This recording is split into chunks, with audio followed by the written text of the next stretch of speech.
शन्नो मित्रः शं वरुणः शन्नो भवद्वर्यमा शन्न इन्द्रो बृहस्पतिः शन्नो विष्णुरुक्रमः नमो ब्रह्मणे नमस्ते वायो त्वमेव प्रत्यक्षं ब्रह्मासि त्वमेव प्रत्यक्षं ब्रह्म वदिष्यामि ऋतं वदिष्यामि सत्यं वदिष्यामि तन्मामवतु तद्वक्तारमवतु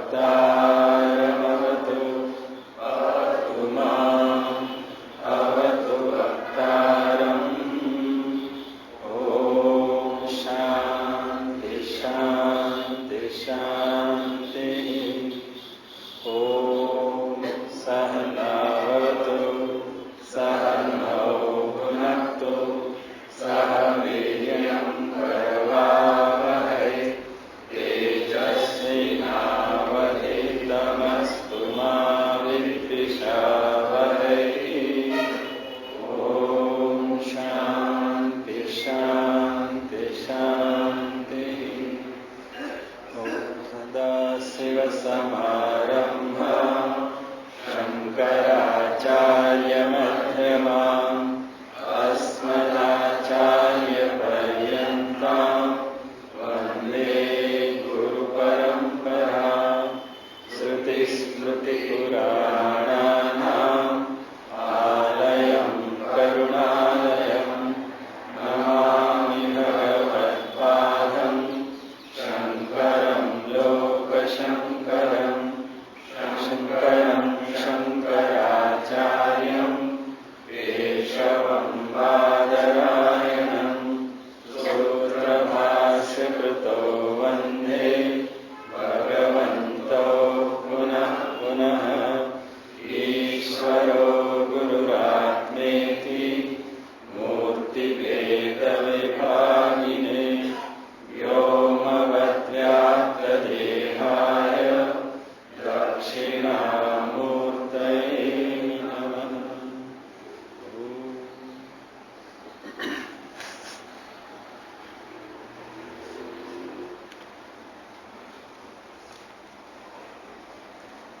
ગોવિંદને ભજ. જ્યાં સુધી આ શરીરમાં વાયુ છે ત્યાં સુધીમાં તું ગોવિંદને ભજી લે. યાવત પવનો નિવસતિ દેહે તાવત પૃચ્છતિ કુશલમ ગેહે ગતવતી વાયો દેહા પાયે ભાર્યા વિદ્યતિ તસ્મિન કાય. જ્યાં સુધી આ દેહમાં પ્રાણ છે ત્યાં સુધી બધા ખબર અંતર પૂછે છે, વાર્તા પૂછે છે, એટલે ત્યાં સુધી જ સુખ અનુભવાય છે. જ્યાં સુધી બધા માન સન્માનથી બોલતા રહે ત્યાં સુધી સુખ અનુભવાય છે. પણ જેવો પ્રાણ જતો રહે એની ગેરહાજરી એ સર્વ કોઈને કેવી લાગે છે? ભયાનક લાગે છે, બિહામણી લાગે છે. ભાર્યા બિભ્યતિ તસ્મિન કાયે. ભાર્યા એટલે પત્ની, એ જ શરીરથી અથવા તો પતિ પત્ની, પતિનું શરીર શાંત થઈ જાય તો પત્ની ડરે અને પત્નીનું થઈ જાય તો પતિ ડરે. ભાર્યા બિભ્યતિ એ ડરે છે.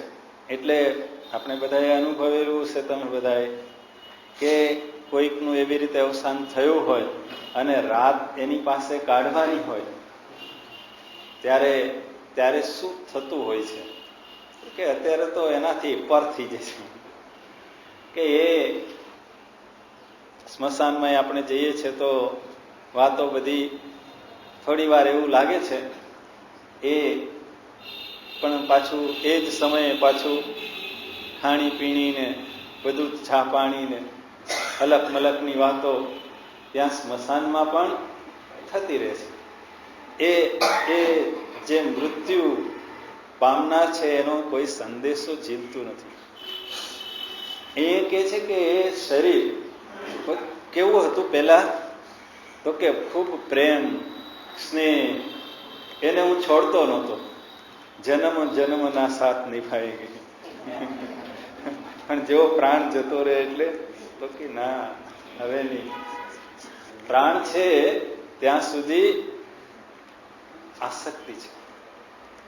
એટલે પ્રાણ જતા રહે છે પછી એનું એ શરીર જે મને ખૂબ સુખ આપનારું હતું, ખૂબ પ્રિય હતું, જે શરીરની આસપાસ બધા વીંટળાઈને રહેતા હતા, એ બધા જ કેવા થઈ જાય છે? ભયાનક. એના માટે ભયાનક થઈ જાય છે, બિહામણું થઈ જાય છે, એ ડરે છે. એની નજીક જતા પણ એને સંકોચ થાય છે. પહેલા એનાથી છૂટો થવામાં એને દુઃખ થતું હતું, અત્યારે હવે અડકવામાં દુઃખ થાય છે. એ મૃતદેહને અડકવાનો હોય તોય એને ભય લાગે છે. એટલે ભાર્યાનો અર્થ પત્ની પણ છે, પણ ભાર્યા એટલે ભરણ. અસંગાનંદની મહારાજ કહે છે કે ભાર્યાનો એક અર્થ ભરણ કરીએ તો ભરણ પોષણ જેનું કરી રહ્યા હતા એ બધા છે. ભાર્યા સિમ્બોલ છે, પ્રતિકાત્મક છે. એના દ્વારા શું? તો કે જેનું એ ભરણ પોષણ કરતો હતો એ બધા જ, ભાર્યા બિભ્યતી નહીં, પણ એ બધા જ ડરે છે. એટલે આ મૃતદેહથી સર્વ કોઈ ડરે છે. અને એટલે આ શ્લોક દ્વારા આપણે વિચારણા એવી કરવાની છે કે આ શરીર જે છે એ શરીરને કોઈ પ્રેમ કરતું નથી. મારી મૂર્ખામી છે કે હું એવું માની લઉં છું કે આ શરીરને બધા પ્રેમ કરે છે. શરીરને કોઈ પ્રેમ કરતું નથી, એવો સંદેશો ભગવાનને આપો છે શંકરાચાર્યજી મહારાજ. એટલે કે છે આ શરીરથી બધા ડરે છે. ક્યારે ડરે છે? તો કે પ્રાણ નીકળી જાય, જો શરીર એને એમાં જ આસક્ત હોય, એમાં જ એને પ્રેમ હોય, તો એ પવન નીકળી જાય પછી ક્યાં એને રહે છે? એવો પ્રેમ રહેતો નથી. એ ડરાવનું બની જાય છે, ભયાનક લાગે છે. એટલે શરીરની અંદર તું જે આસક્ત થયો છે એ વાસ્તવમાં મૂઢમતી છે. એટલે એને જગાડે છે કે આ શરીરને કોઈ ચાહતું નથી, કોઈ એને પ્રિય નથી આ શરીર. પણ હું એવું માની લઉં છું, વાસ્તવમાં એ શરીરની પાછળ કોઈક રહેલું છે, એને હું ચાહું છું. પ્રિયતા ક્યાં છે? શરીરમાં નથી રહી, પણ આરોપણ ક્યાં કરી દઉં છું? શરીરમાં. કે આ શરીર જ મને સુખ આપે.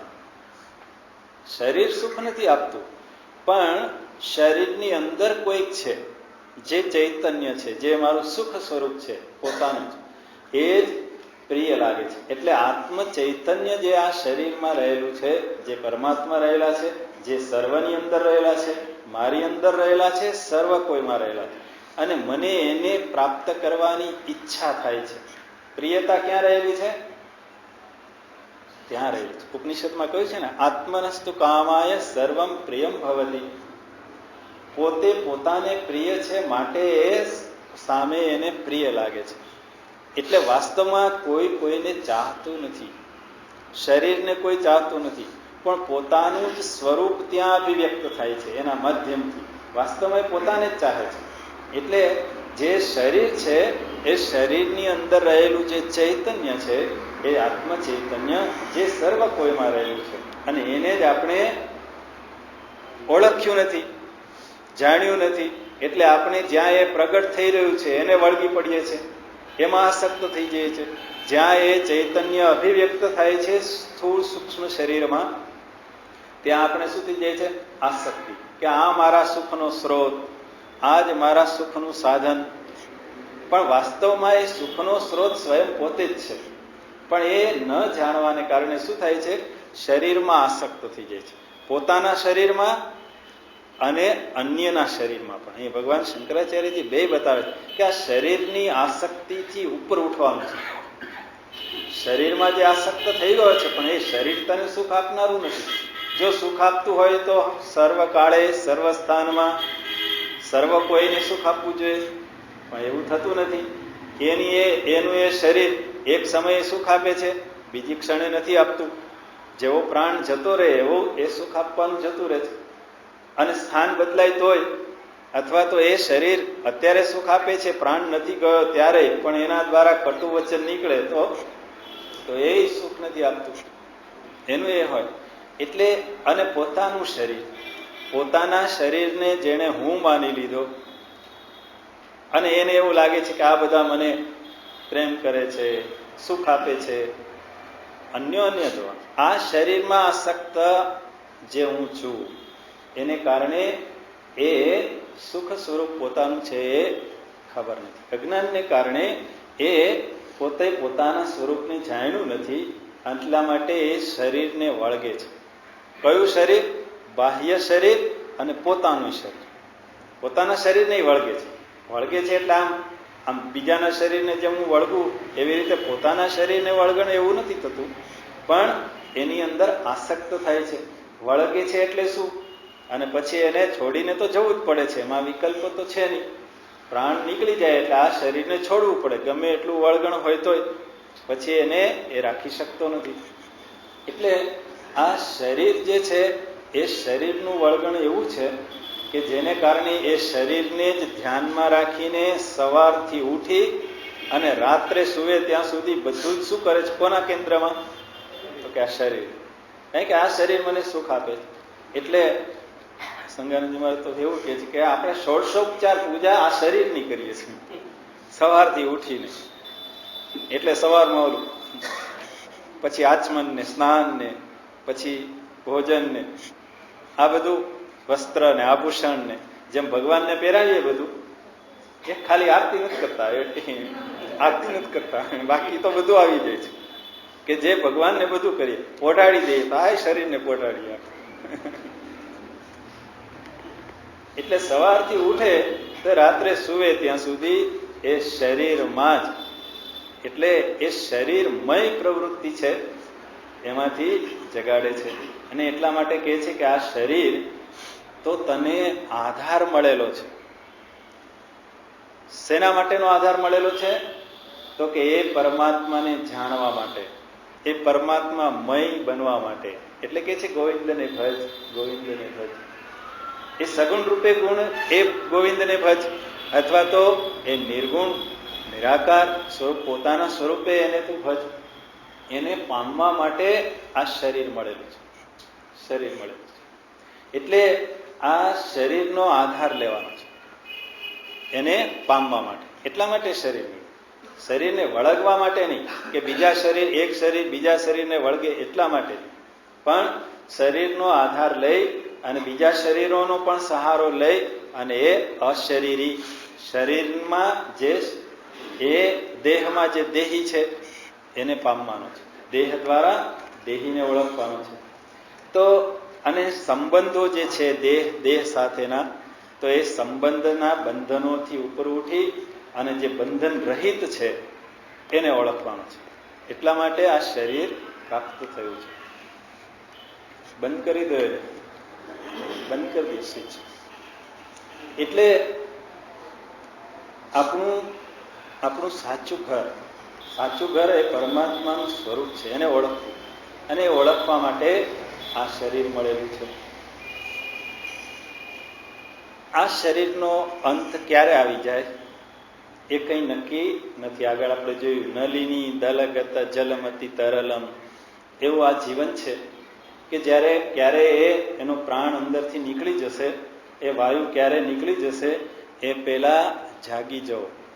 ભગવાન શંકરાચાર્યજી મહારાજ અહીંયા બિભ્યતિ તસ્મિન કાયે એના દ્વારા જગાડે છે કે આ શરીરમાંથી પ્રાણ નીકળે એ પૂર્વે તું જાગી જા અને એને પામી જા.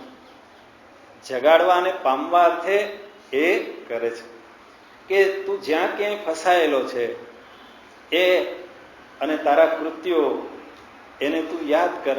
એનું પરિણામ શું આવશે? ધન, પ્રતિષ્ઠા, કીર્તિ, આ બધું જે છે એ સાથે તો આવશે નહીં. ગઈકાલે જોયું હતું કે શરીર અંત આવતા શું થાય છે? ધનાન ભૂમો, ધન ભૂમિમાં રહેશે અથવા તો બેંકમાં રહેશે કે ધંધામાં રહેશે, એ સાથે આવશે નહીં. અને પશુ સંપત્તિ જે છે એ બધું ક્યાં રહેશે? વાડામાં. એ તારી સાથે આવશે નહીં. પત્ની એ ઉમરા સુધી વળાવવા આવશે, સ્વજનો સ્મશાન સુધી વળાવવા આવશે. આ દેહ ક્યાં સુધી સાથ આપે છે? તો કે સ્મશાન, ચિત્તા સુધી. પછી તો એ દેહ સાથે નથી આપતો, પણ સાથે શું આવે છે? કર્મ, ધર્મ કર્મ. એટલે પાપ અને પુણ્યરૂપી કર્મ એ સાથે લઈને જાય છે. માટે તું જાગ, અહીંથી જતા પહેલા જાગ અને પામ. કોને પામ? તો કે આ જીવન નૌકા ભાંગી જાય, તૂટી જાય, ફૂટી જાય, એ પહેલા તું એને પામી લે, સાધ્યને સિદ્ધ કરી લે. સાધ્ય એ મનુષ્ય જીવનનું સાધ્ય છે પરમાત્મા, પોતાના સ્વરૂપની ઓળખ કરવી, ગોવિંદનું ભજન કરવું. તો એ આ જીવન નૌકા આ સંસાર સાગરમાં ચાલી રહી છે. એ સંસાર સાગરમાં અથડાય છે, કૂટાય છે, ફૂટે છે, તૂટે છે, નષ્ટપ્રાય થઈ જાય. ઓલા મોજાઓ આઘાત અને પ્રત્યાઘાત થતા રહે છે એમાં. પણ એ જીવન નૌકા તૂટે એ પૂર્વે જ તું એને પામી લે, તું તરી જા. એવો અપરોક્ષ સંદેશ ભગવાન શંકરાચાર્યજી મહારાજ અહીંયા આપે છે કે આ જીવન નૌકાનો અંત આવે એ પહેલા તું એ પરમાત્માને પામી લે, જાણી લે. કઈ રીતે જાણી લે? અપરોક્ષતયા, પોતાનાથી જુદા રૂપે નહીં. કઈ રીતે જાણવાના છે?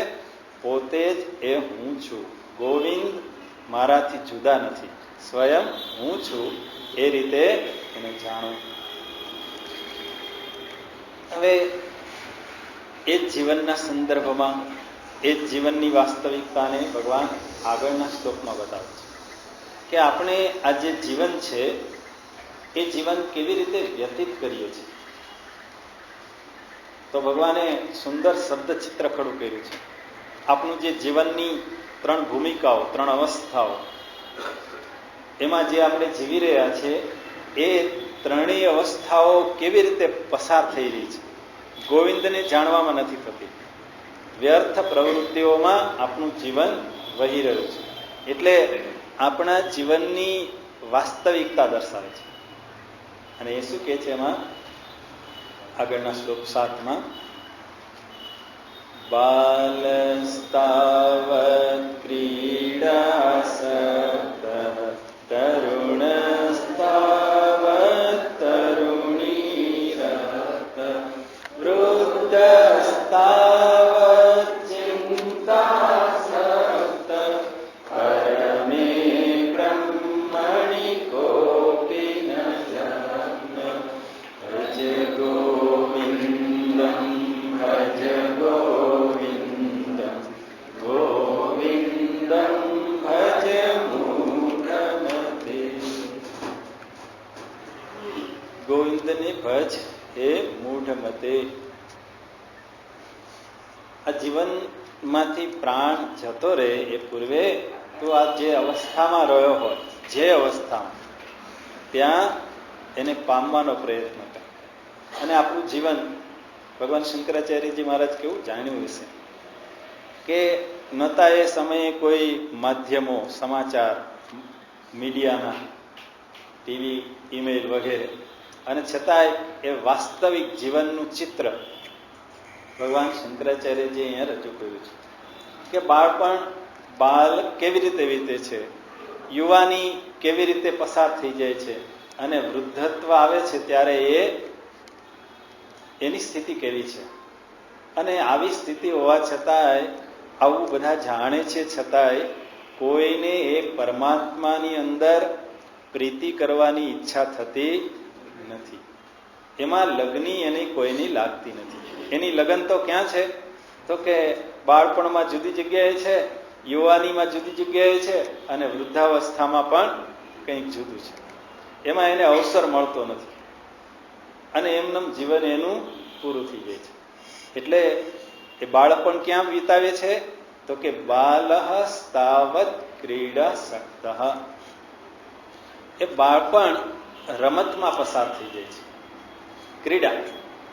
ક્રીડાસક્તઃ, એની આસક્તિ ક્યાં છે? એનું જોડાણ ક્યાં છે? રમતમાં.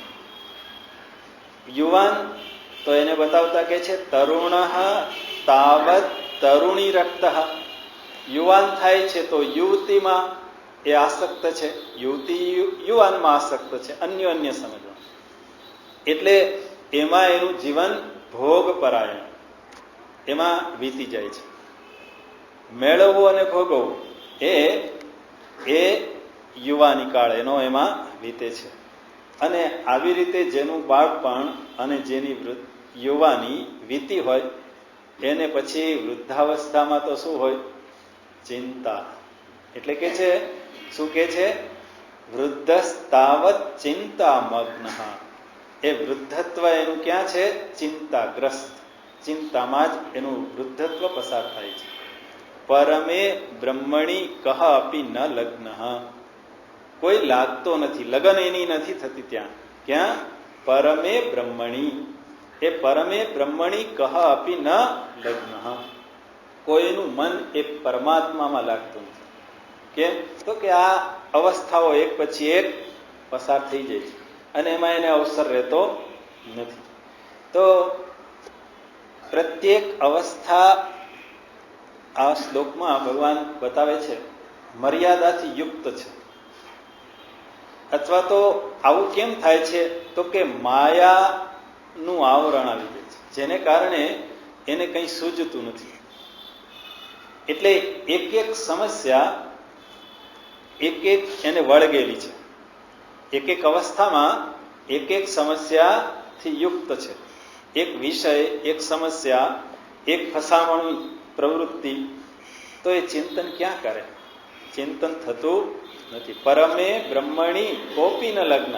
એ પરમાત્માનું ચિંતન કરવાનો ક્યાંય અવસર રહેતો નથી. એટલે એક એક આસક્તિ, એક એક નબળાઈની અંદર એવો એ જોડાઈ રહ્યો છે કે એમાંથી છૂટી શકતો નથી.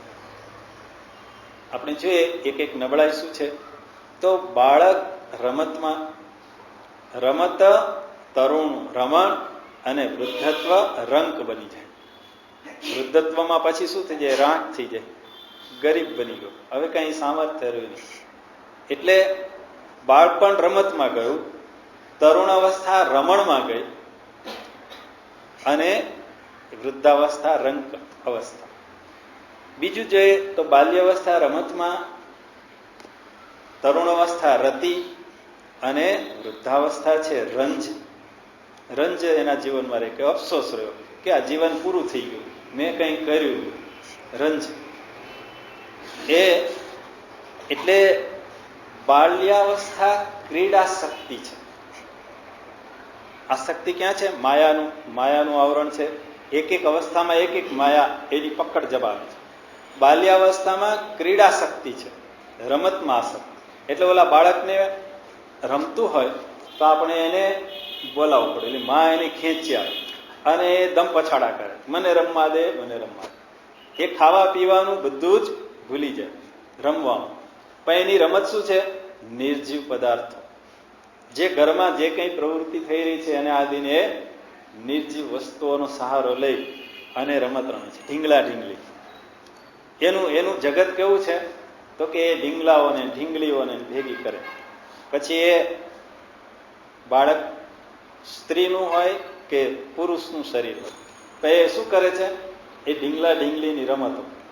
અને એ રમત એના માટે કેવી છે? સર્વસ્વ છે. એમાં એ ઝઘડા કરે, એ મળે એકબીજાને, એમાં તોફાનો કરે અને એમાં એને ખેંચે એની માં, તો એને એ ગમે નહીં, રૂચે નહીં. તો આવી રીતે આખું જીવન એ બાળપણનું, બાલ્યાવસ્થા એ રમતમાં વિતાવે છે. અને એ રમતમાં શું કરે? તો કે ઢીંગલા ઢીંગલીને શણગારે, એને સુવડાવે, એને ખવડાવે, એને પીવડાવે. જે આપણે ઘરમાં કરીએ એ બાળક જોવે છે, અને બાળક જોવે છે એ પ્રમાણે એ કરે છે. એ ઉપદેશ પ્રમાણે નથી કરતું, એને જે સલાહ સૂચન કરવામાં આવે એ પ્રમાણે નથી કરતું. આપણે કઈ પગે લાગ તો ન લાગે, કે તું પગે લાગ તો એ લાગશે. પણ આપણે તો શું કે અમારા જેવા જાય તો કે પગે લાગો ઓલા બાળકને કે, પણ પોતે વાંકા ના વળે તો ઓલો બાળક ક્યાંથી વાંગડો? એને કહેવાથી એ કરતું નથી, કરવાથી કરે છે. બાળક આપણે બધા જ મોટા પણ અનુકરણ જ કરે છે. સલાહ એને કોઈને ગમતી નથી, પણ જેવું હું કરું એવું એ કરવા માંડે. એટલે મા બાપની જવાબદારી બહુ મોટી થઈ જાય બાળકોને ઉછેરવામાં. કે એ આપણને એવું થાય કે એને કંઈ ખબર નથી પડતી, એ તો હજી નાના છે, એને તો હજી દુનિયા જોઈ ન હોય. એ બધું જાણે છે, બધું સમજે છે.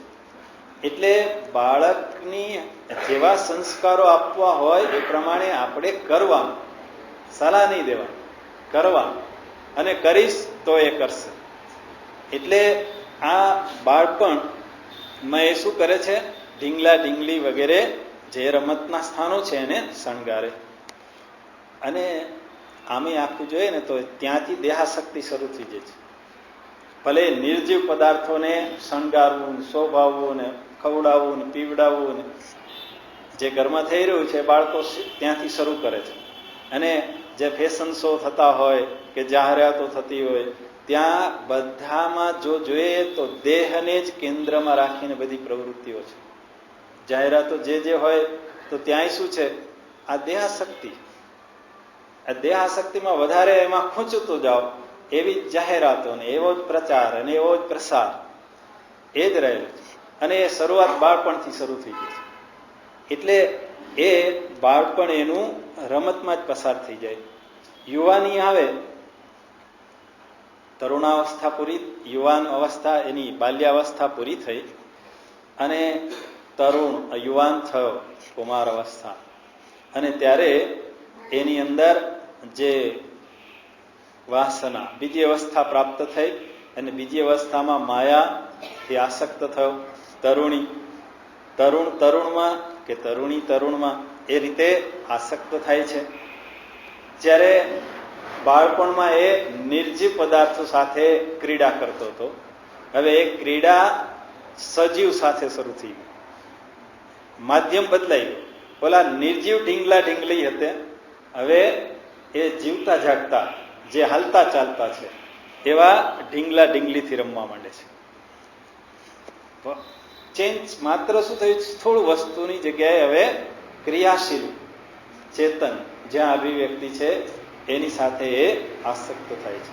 અને એમાં એની કાલ્પનિક દુનિયામાં એ રાચવા માંડે છે. યુવા અવસ્થા કેવી છે? કલ્પના વિહારો થતા હોય. એ કલ્પના વિહારોમાંથી બધા પસાર થયા છે. અહીં બેઠેલા તો બધા જ થયા કે યુવાનીમાં તરવરાટ હોય, થનગનાટ હોય, કલ્પના હોય, કંઈક કરી છૂટવાની હોય અને કંઈક મેળવી લેવાનું હોય. આવા કંઈક એના દીવા સ્વપ્નો હોય. ઘણા સ્વપ્નો તો એવા છે કે જે દીવા સ્વપ્નો એટલે જે ચરિતાર્થ ન થાય એવા સ્વપ્ન એ કલ્પનાઓમાં રાચતો હોય. તો આવું જીવન જે દુનિયાની ચમક દમકમાં એવો અટવાઈ ગયેલો હોય કે એમાં એને કંઈ સૂઝતું નથી. એમાં એ શું કરે છે? ભોગના પદાર્થોને મેળવવા અને ભોગવવા, આ જ એની પ્રવૃત્તિના કેન્દ્રમાં યુવાની કાળમાં રહે છે. ભોગ્ય પદાર્થોને મેળવવાના અને પછી એને માણવા. એટલે આ રીતે એ તરુણનું જીવન, યુવાની કાળ એનો આવી રીતે સમાપ્ત થાય છે. વૃદ્ધાવસ્થા એ વિચારો થઈ જાય છે, બાપડો બની જાય છે, ચિંતાગ્રસ્ત, રંજ અનુભવે છે. કેમ? તો કે હવે અફસોસ થાય છે કે આ જીવન તો હવે પૂરું થવા આવ્યું. બાલ્યાવસ્થામાં તો કંઈ કર્યું નહીં, સમજદારી હતી જ નહીં.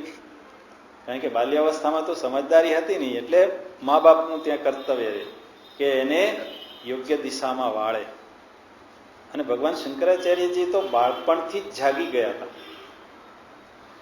આપણને તો હજી નાક સાફ કરવાની ખબર ન હોય ત્યારે તો એમણે બધા શાસ્ત્રોનો અભ્યાસ કરી લીધો હતો.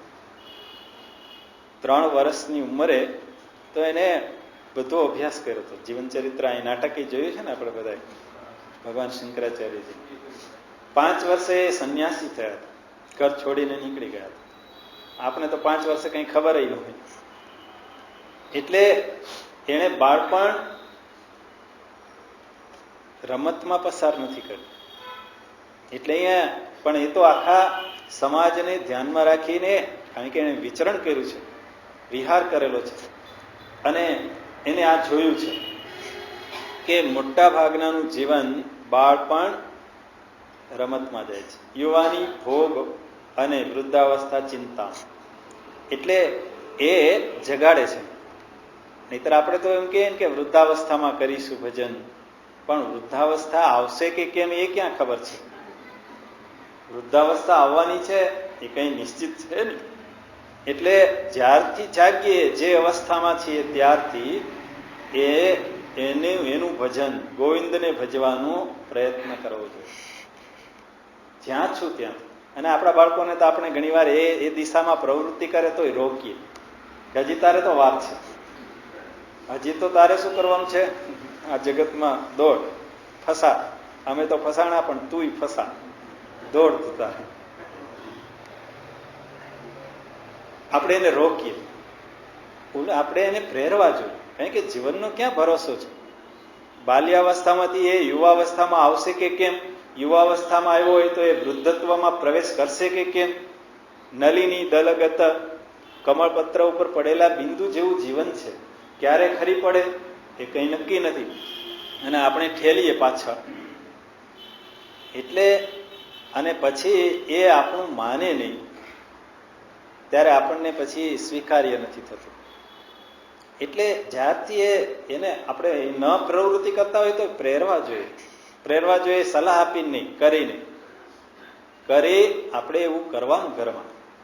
આપણે પૂજા કરવા બેસીએ તો બાળકોને એવું થાય કે આપણે પૂજા કરીએ. આપણે કોઈ દિવસ માળા કરતા એ બાળક જોવે તો એને એવું થશે કે લાવો હું માળા કરું.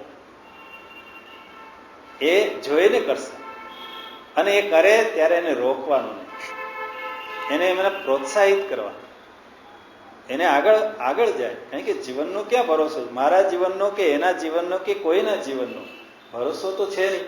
ક્યારે જીવન પૂરું થઈ જવાનું. એટલે જેટલું એ કરી શકે એટલું એની પાસે કરાવવું, પ્રેરણા આપવી, કરીને પ્રેરણા આપવી. નહીં તો વૃદ્ધાવસ્થા ચિંતામાં કે હવે આ તો માનતા નથી, પરિવારનું શું થશે, સ્વજનોનું શું થશે, મારું શું થશે, હવે આ શરીર સહકાર આપતો નથી, મને કોઈ સાંભળતા નથી. આ બધી ચિંતાઓથી ગ્રસ્ત એ વૃદ્ધાવસ્થા એની પસાર થાય છે. અને આખી દુનિયાની ચિંતા, પરિવારની ચિંતા લઈને બેસે તો બરોબર, પણ અલગ મલકની ચિંતા લઈને એનું વૃદ્ધત્વ પસાર થઈ જાય. આખા ગામની ચિંતા લઈને બેસે. એટલે અને કરવાને તો સમર્થ હોય નહીં, પણ નાણાં પ્રધાને આવું બજેટ બહાર પાડ્યું, એને બદલે આમ પાડ્યું તો સારું, આમ કર્યું હોત તો સારું. આ રેલવેના ભાડા વધ્યા. હવે જ્યાં મારું કોઈ કંઈક કામ કરવાનું ક્ષેત્ર નથી, કંઈ હું કરી શકવાને સમર્થ નથી, જ્યારે કરવાનું છે ત્યારે હું કરતો નથી, મત આપવા જતો નથી, અથવા યોગ્ય વ્યક્તિને આપતો નથી, અને પછી હું ઊંચો નીચો થાવ તો શું કામનું? એટલે વ્યર્થ ચિંતાઓ એ વૃદ્ધત્વ પસાર થાય છે. એટલે આવા જીવનની વાસ્તવિક આ નગ્ન ચિત્ર ભગવાન બતાવે છે આપણા વાસ્તવિક જીવનનું. અને એ બતાવવા પાછળનું પ્રયોજન છે જગાડવા. તું જાગ અને જાગી અને તું ગોવિંદને પ્રાપ્ત કરવાનો પ્રયાસ કર. એટલે આ જે સ્થૂળતામાં જીવન જીવાઈ રહ્યું છે એ સ્થૂળતામાંથી ઉપર ઉઠવા માટે એને ભગવાન પ્રેરે છે.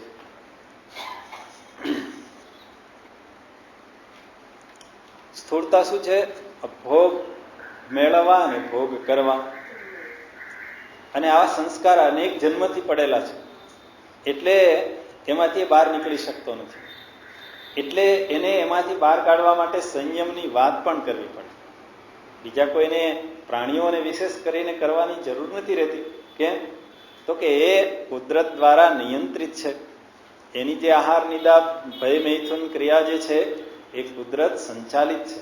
જ્યારે મનુષ્ય જે છે એ આ સ્થૂળતાના સંસ્કાર, સ્થૂળતાના એટલે આ શરીર સાથેની આસક્તિના, અને અહીંયા બુદ્ધિ વિશેષ આપી છે, કર્મ કરવાની સ્વતંત્રતા આપી છે. એટલે એના પરાયણ જલ્દી થઈ જાય છે, વિવેક કરી શકતો નથી. શરીરના ભોગોના સંદર્ભમાં, રમતના સંદર્ભમાં, ચિંતાગ્રસ્ત સ્થિતિમાં તો અને એ ભોગ ભોગવવા માટે નવા નવા નુસ્ખાઓ પણ અજમાવતો રહે છે. કારણ કે એને બુદ્ધિ આપી, સ્વતંત્રતા આપી, એમાંથી બહાર નીકળવા આપી છે, પણ ભોગ પરાયણ જીવન જીવવા માટે. પણ એનો દુરુપયોગ કરે. એટલે અને આ રીતે પોતાની શક્તિ એ રમતમાં ભોગવિલાસમાં અને ચિંતામાં એ પોતાની જે સામર્થ્ય છે એ હણી નાખે છે. એટલા માટે ભગવાન કહે છે કે જાગો, એનું ઉર્ધ્વીકરણ કરો, તમારી જે શક્તિ છે એને ગોવિંદ તરફ વાળો. ગોવિંદમ ભજ. બાલ્યાવસ્થાથી એની શરૂઆત કરવાની છે. એટલે આ 3 અવસ્થાઓનું ચિત્ર, શબ્દ ચિત્ર ભગવાને રજૂ કર્યું અને આગળ એને બતાવતા કહે છે કે એમાં એક છેલ્લી પંક્તિ મહત્વની છે. પરમે બ્રહ્મણી કોપીન લગ્ન. પરમાત્માની અંદર કોઈનું ચિંતન થતું નથી. કારણ કે જેવું જીવન જીવાયું એવું ચિંતન થાય. બાળપણ રમતમાં પસાર થઈ ગઈ, અબુધ અવસ્થામાં પસાર થઈ ગઈ, ત્યાં તો ભાન જ વિશેષ નહોતું એટલે એમને પસાર થઈ ગઈ. પણ યુવાનીમાં જ્યારે સભાનતા છે, સામર્થ્ય છે, સમજણ છે, પણ એ ભોગ પાછળ એણે બધું સામર્થ્ય અને શક્તિ, સમજદારી ખર્ચી નાખી અને પછી વૃદ્ધાવસ્થામાં એ ચિંતાગ્રસ્ત રહે છે. માટે કોઈ એ પરમાત્માની અંદર ચિંતન કરવાને સમર્થ રહેતો નથી. પણ આ દ્વારા ભગવાન એવું કહે છે કે તમે પરમાત્માનું ચિંતન કરો. કારણ કે આ મનુષ્ય જીવન ફરી ફરી તો મળવાનું નહીં. મોંઘો મનુષ્ય દેહ અમૂલ્ય છે. કેટલાય જન્મો, કેટલી યોનિઓમાંથી ભટકીને પછી આ આવ્યા હશું અહીંયા, એ તો ખબર નથી. અને પછી પાછો આ દેહ જશે, પછી પાછો ક્યારે આ દેહ મળશે એ કંઈ નક્કી નથી. માટે જ્યારથી જે અવસ્થામાં છીએ, બાલ્યાવસ્થા હોય કે યુવાવસ્થા હોય કે વૃદ્ધાવસ્થા હોય, ત્યારથી હું એને જાણવા માટે, એને પ્રાપ્ત કરવા માટે મારો પ્રયત્ન કરું. મારા વ્યવહારમાં એ પરબ્રહ્મને કેન્દ્રમાં રાખું, એને ધ્યાનમાં રાખી અને બધી પ્રવૃત્તિ કરું. મારું સામર્થ્ય એના તરફ વાળું. પરમે બ્રહ્મણી કોપીન લગ્ન. આ કોઈની એમાં આસક્તિ થતી નથી. શેમાં? એ પરમાત્મામાં. જેને જાણવાનું છે, જે સાથે આવવાનું છે, આપણે જોયું એમ, જે સાથે આવવાનું છે એના તરફ દુર્લક્ષ્ય, અને જે સાથે નથી આવવાનું એમાં હું વળગી પડેલો છું, એમાં આસક્ત છું. એટલે એને છોડી દેવાનું તો કે ના, એને છોડવાનું પણ નથી. પણ જ્યાં છું ત્યાં જાગી અને જીવન જીવવું. જેટલું મારાથી થઈ શકે પરમાત્માનું અનુસંધાન એટલું હું કરતો રહું. એટલે કે ને, કરતા જાશું ઘરના કામ, લેતા જાશું રામના નામ. એ તો કોણ રોકી શકે? એટલે જેટલું થઈ શકે એટલું એ પરમાત્મા સંબંધી મારું જીવન હોવું જોઈએ. અને આગળ આ સંબંધો કેવા નિરર્થક છે એની ભગવાન આગળના શ્લોકમાં વાત કરે છે. કાતે કાંતા કસ્તે પુત્ર સંસારોયમતીવ વિચિત્ર કસ્ય ત્વં કઃ કુતયાત ત્વં ચિંતયત નિહ ભ્રાત ભજ ગોવિંદમ ભજ ગોવિંદમ ગોવિંદમ ભજ મૂઢમતે.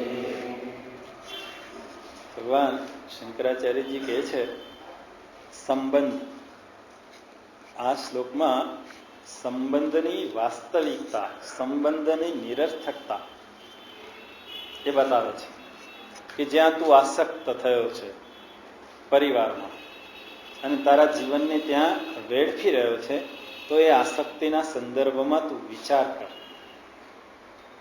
પ્રશ્ન પૂછ્યો છે અહીંયા, પ્રશ્ન છે બધા. કાતે કાંતા કસ્તે પુત્ર સંસાર અયમ અતીવ વિચિત્ર કસ્ય ત્વમ કહ કુતઃ. આ બધા પ્રશ્નો છે. કિમ સર્વનામના રૂપો એ મૂકેલા છે. અને કિમ સર્વનામ સંસ્કૃતમાં મોટા ભાગે પ્રશ્ન સૂચક તરીકે વાપરવામાં આવે, પ્રશ્ન પૂછવામાં. એટલે અહીંયા બધા કિમ સર્વનામના રૂપ છે. સ્ત્રીલિંગ સાથે સ્ત્રીલિંગનું આવે, પુલ્લિંગ સાથે પુલ્લિંગનું રૂપ આવે, નપુંસકલિંગ સાથે નપુંસકલિંગનું રૂપ ત્યાં કિમનું જુદું જુદું મૂકેલું છે. એટલે કે છે કસ્ય ત્વમ કુતઃ આયાતઃ. તત્વમ ચિંતય તદિહા ભ્રાત. હે ભ્રાત, અહીં સંબોધન કરે છે, હે ભાઈ, કરુણા સબર. ભગવાનને કરુણા છે, અહેતુક કરુણા છે. એટલે શંકરાચાર્યજી મહારાજ કહે છે, પેલા મૂઢ મતે કર્યું કે તું જાગ, જગાડવા માટે. અને અહીંયા કહે છે કે આટલી બધી વાતો કરીને હવે કહે છે કે ભાઈ તું સમજ ને, આમ કહે ને, હવે તો સમજ ભાઈ. એટલે ભગવાન અહીંયા કહે છે ભ્રાત સંબોધન તદિહા ભ્રાત. કરુણા સબર પ્રેમ યુક્ત સંબોધન કર્યું છે. હે ભાઈ, કાંતે કાંતા, આ તારી સ્ત્રી કોણ? તું જેને પત્ની માને છે એ પત્ની છે કોણ? કાંતે કાંતા. કાંતા એટલે પત્ની. આગળ શબ્દ હતો ભાર્યા, અહીંયા મૂક્યો છે કાંતા, પર એ શબ્દ કાંતે કાંતા. આ કોણ તારી પત્ની છે? પછી કે છે કાંતે પુત્ર. કોણ તારો પુત્ર છે? સંસાર અતીવ વિચિત્ર. આ સંસાર કેવો છે? અતિ વિચિત્ર પ્રકારનો, કે ન સમજી શકાય. વિચિત્ર એટલે સમજમાં આવે નહીં એવો છે, કે જ્યાં હું મોહિત થઈ જાઉં છું. એક વ્યક્તિને હું અહીંયા બે આસક્તિના મુખ્ય સ્થાન બતાવે, એટલે એના દ્વારા બધા જ સ્થાન બતાવી દે છે. પત્ની અને પુત્ર. પત્ની માટે પતિ છે અને પુત્ર બધા માટે સમાન છે. એ આસક્તિનું સ્થાન છે. એટલે પુત્ર કે પુત્રી જે છે, અને એ સંબંધ વાસ્તવમાં એના સંદર્ભમાં તું વિચાર કર. કોણ તારી પત્ની, કોણ તારો પુત્ર? આ સંસાર ઘણો જ વિચિત્ર છે. પછી બીજા પ્રશ્નમાં શું કહે છે? બીજી લાઈનમાં કહત્વમ તેત્વમ. તું કોનો છે? તું વિચાર કર. તું કોનો છે? અને આગળ કે છે કહ કુતઃ, અને ક્યાંથી આવ્યો છે? કોનો છે, ક્યાંથી આવ્યો? પેલા આગળ સંબંધ બતાવે છે પોતાનો બીજા સાથે. હવે બીજાનો પોતાની સાથેનો સંબંધ વિચારણા કરાવવા માટે કહે છે તું કોનો છે, અને કોણ અને ક્યાંથી આવેલો છે. તું કોણ છે, કોનો છે, ક્યાંથી આવ્યો છે? આ તત્વનો તું વિચાર કર. તત્વમ ચિંતય તદિહા ભ્રાત. આ તત્વનો તું વિચાર કર. અને વિચાર કરીએ ને આપણે તો સમજાય કે આ સંબંધો બધા કેવા છે? નિરર્થક છે. એટલે નકામા છે એવો નહીં. આપણે નિરર્થક છે, મિથ્યા છે, ખોટા છે, એટલે હવે સંબંધ છોડી દો, ભાગી જાઓ, એવો ઉપદેશ આપવાનો આશય શંકરાચાર્યજી મહારાજનો નથી. પણ જ્યાં હું એને જ સર્વસ્વ માની અને જીવી રહ્યો છું, એમાંથી ઉપર ઉઠવાનું છે. ત્યાં જ રહી અને ત્યાંથી એનાથી ઉપર ઉઠ. સંબંધ હોય અને સંબંધ રહિતનો સંબંધ સ્થાપિત થાય, એવી સ્થિતિ કરાવે છે ભગવાન. કે સંબંધ હોય અને છતાં એ સંબંધ મને સંબંધ ન હોય, સંબંધ રહિતનો સંબંધ. ગુરુજી કહે ને આવો કે આપણો જ્યાં છીએ ત્યાં સંબંધ રહિતનો સંબંધ સ્થાપિત કરો. સંબંધ બતાવે છે કે સારી રીતે બાંધી દે, એને જ સંબંધ. સમ એટલે સારી રીતે, જે બાંધી દે એને કહેવાય સંબંધ. જે મને શું કરે છે? સારી રીતે બાંધી દે, જોડી દે, એ સંબંધ. પણ એ ક્યારે જોડી દે, ક્યારે બાંધી દે? તો કે એના સંદર્ભમાં વિચાર ન કરું ત્યારે. એટલે અહીંયા પહેલો પ્રશ્ન કર્યો છે કાંતે કાંતા, તારી પત્ની કોણ, ક્યારથી થઈ? પહેલા તો આમ સામે મળતા હતા તો સામે જોતાય નહોતા. એક કોલેજમાં ભણતા હોય અને દરરોજ મળતા હોય, પણ એને રસ્તે હું મારે રસ્તે. પણ એકવાર એની સાથે જોડાણ, સંબંધથી જોડાણ, પછી એટલે એ પત્ની તરીકેનો સંબંધ ક્યારથી? સાચો સંબંધ નથી. એક એટલે પતિ તરીકેનો સંબંધ કે પત્ની તરીકેનો? સ્વામીજી તો પછી હવે અમે છોડી દઈએ ને. તો કે છોડી નથી દેવા. છોડવાની એવું નથી કહેતા શાસ્ત્ર. પણ યોગ્ય રીતે એ સંબંધને સ્થાપિત કરો. જ્યાં છો તો બે સાથે રહી અને એ પરમાત્માની નજીક જવા માટે જોડાણા છે. જોડાણા શા માટે સંબંધિત કેમ થયા છે? એકબીજાનો સહકાર લઈ અને ત્યાં સુધી યાત્રા કરવાની. બીજો સંબંધ એકના બે થયા અને બેના ત્રણ થયા. પુત્ર એ પુત્ર ક્યારથી પુત્ર? તો કે જન્મો ત્યારથી.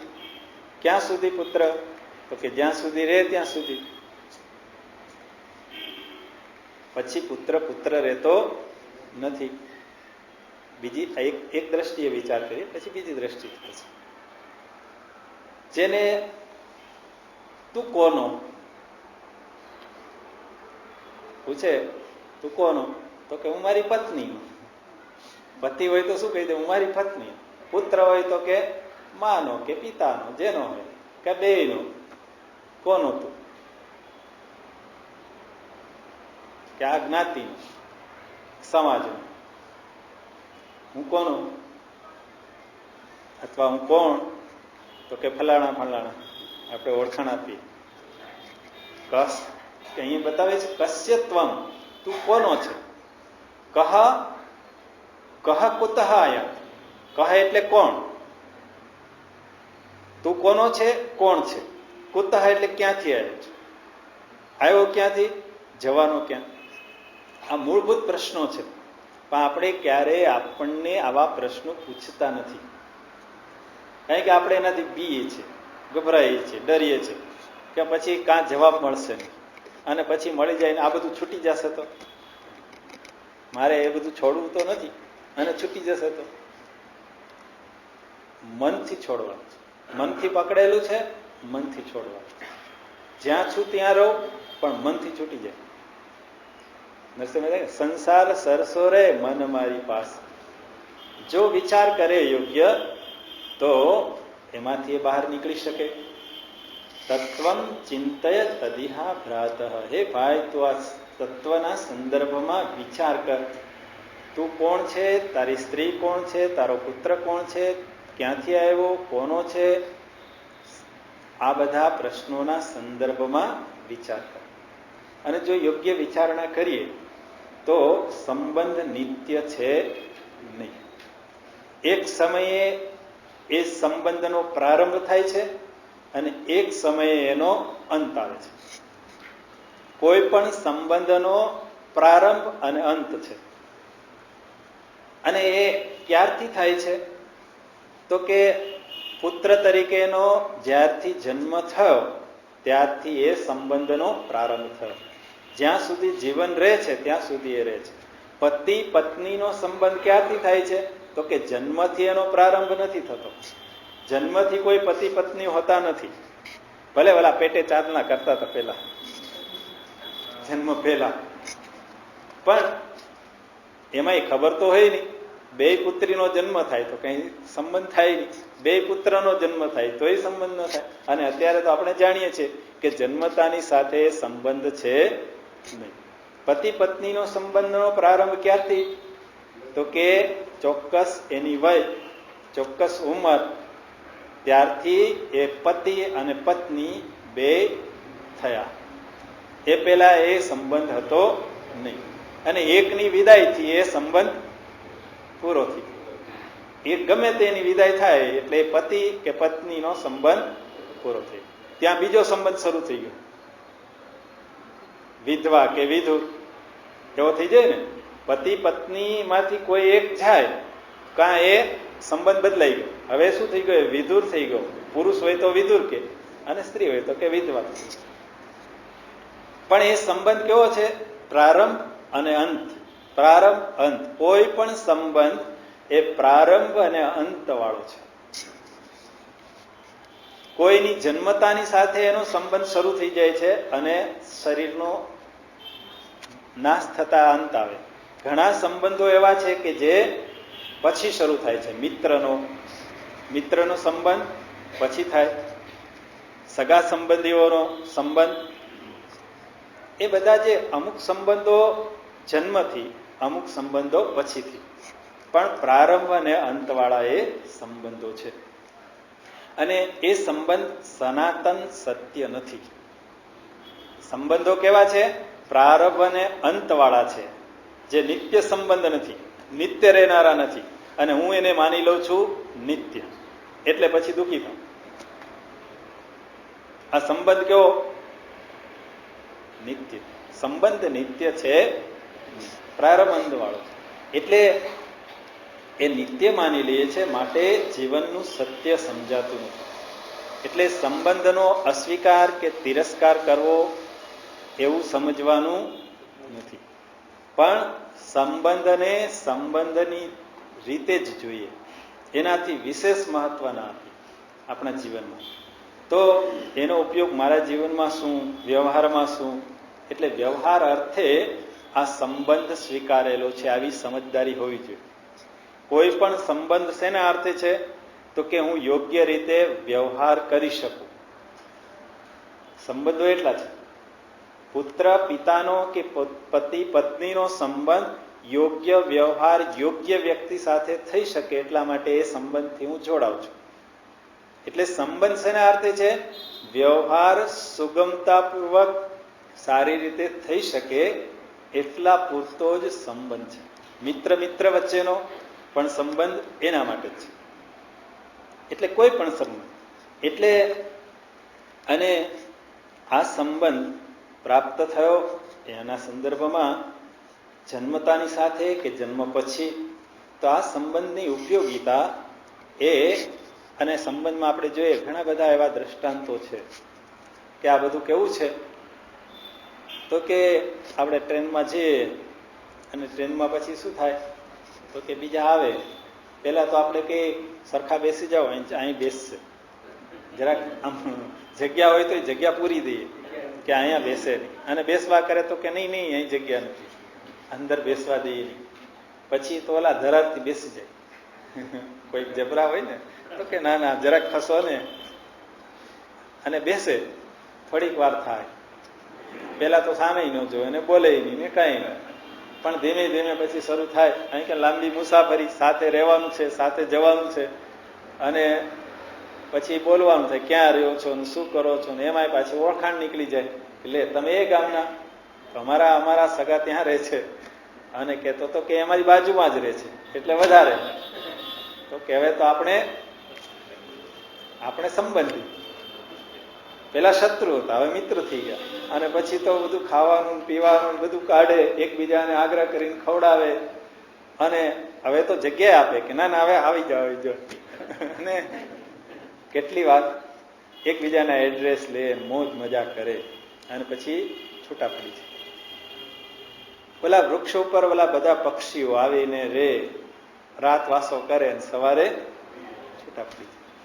એમ અહીંયા આપણે બધાએ આ જગત રૂપી માળા બધા એવા છે. ઘર એ માળો છે. કોઈ પતિ, કોઈ પત્ની, કોઈ પુત્ર, કોઈ પુત્રી, કોઈ માતા, કોઈ પિતા, કોઈ ભાઈ, કોઈ બેન, બધાની સાથે મુસાફરીમાં જેમ કરીએ ને આપણે, જેમ રહીએ ને, જેવો સંબંધ સ્થાપિત કરે, ઉતરે ત્યારે આવજો આવજો, પછી એ સંબંધ એવો છે. અને હતા ત્યારે તો કે એવો નહોતો, તિરસ્કાર નહોતો. એટલે જ્યાં સુધી જોડાઈને રહીએ ત્યારે પ્રેમથી રહીએ, હળી મળીને રહીએ, આનંદ પ્રમોદ સાથે રહીએ, અને સાથે સમજદારી રાખીએ કે આ નિત્ય સંબંધ નથી. આ બોલે નદીની અંદર બે લાકડાઓ તણાતા આવતા હોય, થોડી વાર ભેગા થાય, થોડી વાર છૂટા પડે, થોડી વાર ભેગા થાય, થોડી વાર છૂટા પડે. નદી નાવ સંયોગ, એવું આ જીવન છે. સંબંધો કે ક્યારેક જોડાય છે, ક્યારેક છૂટા પડે છે, ક્યારેક જોડાય છે, ક્યારેક છૂટા પડે. અત્યારે જે પુત્ર છે એનો હું કેટલી વાર પુત્ર હું હોઈશ, એ બાપ બનીને આવ્યો હોય, અત્યારે એ પુત્ર થઈને આવ્યો છે. આપણને એ સંબંધની ખબર નથી.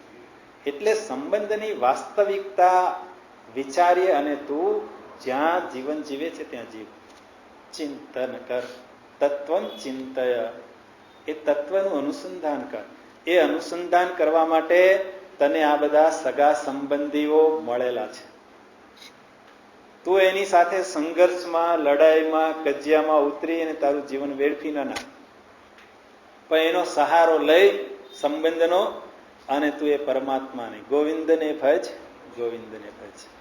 આ સંબંધો એના અર્થે છે કે ગોવિંદનું હું અનુસંધાન કરી શકું, એની સાથે એક થઈ જાઉં, પરમાત્મામય થઈ જાઉં. ખાલી ક્રિયા નહીં, ક્રિયાકાંડ માત્ર નહીં, પૂજા અને જપ ને ખાલી ક્રિયા નહીં, યાંત્રિકતાથી નહીં, સમજદારી પૂર્વક કરો તો એની સાથે મારું અનુસંધાન થયું. અને એવો સંદેશ અહીંયા આ શ્લોકમાં ભગવાન આપે છે. ઓમ પૂર્ણમદ પૂર્ણમિદં પૂર્ણાત પૂર્ણમુદચ્યતે પૂર્ણસ્ય પૂર્ણમાદાય પૂર્ણમેવાવશિષ્યતે